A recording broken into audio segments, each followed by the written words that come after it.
ഇപ്പൊ സ്പോർട്സ് കോർണറിലേക്ക് വന്നാൽ ഇന്ന് കായിക പ്രേമികൾക്ക് തിരുവനന്തപുരത്ത് വലിയൊരു തിരുവനന്തപുരത്താണ് വിശേഷം അത്രയും. കാരണം വനിതാ 2020 പരമ്പരയിലെ മൂന്നാം മത്സരത്തിനായിട്ട് ഇന്ത്യൻ ടീം പരിശീലനത്തിന് ഇറങ്ങുന്ന ദിവസമാണ്.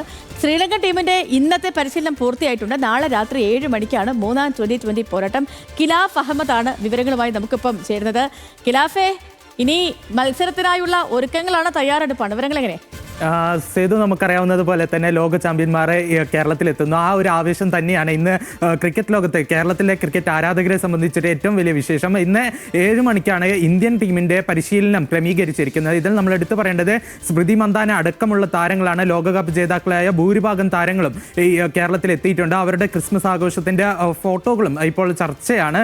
ഏറെ ആരാധകർക്കിടയിൽ ഏറ്റവും കൂടുതൽ ശ്രദ്ധേയമായിട്ടാണ് ഇപ്പോൾ അവരുടെ ആ ഒരു ക്രിസ്മസ് ആഘോഷമൊക്കെ പോകുന്നത്. ഇതിൽ നമ്മൾ എടുത്തു പറയേണ്ടത് ഇന്ന് നമ്മൾ കാണുന്നത് കഴിഞ്ഞ 2 മത്സരങ്ങളും വിജയിച്ചിട്ടാണ് കേരളത്തിലേക്ക് മൂന്നാം 2020യിലേക്ക് ശ്രീലങ്കയ്ക്കെതിരായ മൂന്നാം 2020യിലേക്ക് ഇന്ത്യൻ ടീം എത്തുന്നത്. ഇതിൽ ഈ ഒരു നാളെ നടക്കുന്ന മത്സരത്തിൽ ഇന്ത്യ വിജയിച്ചാൽ ഒരു പരമ്പര സ്വന്തമാക്കാം, കേരളത്തിൽ വെച്ച് ഒരു പരമ്പര സ്വന്തമാക്കാം.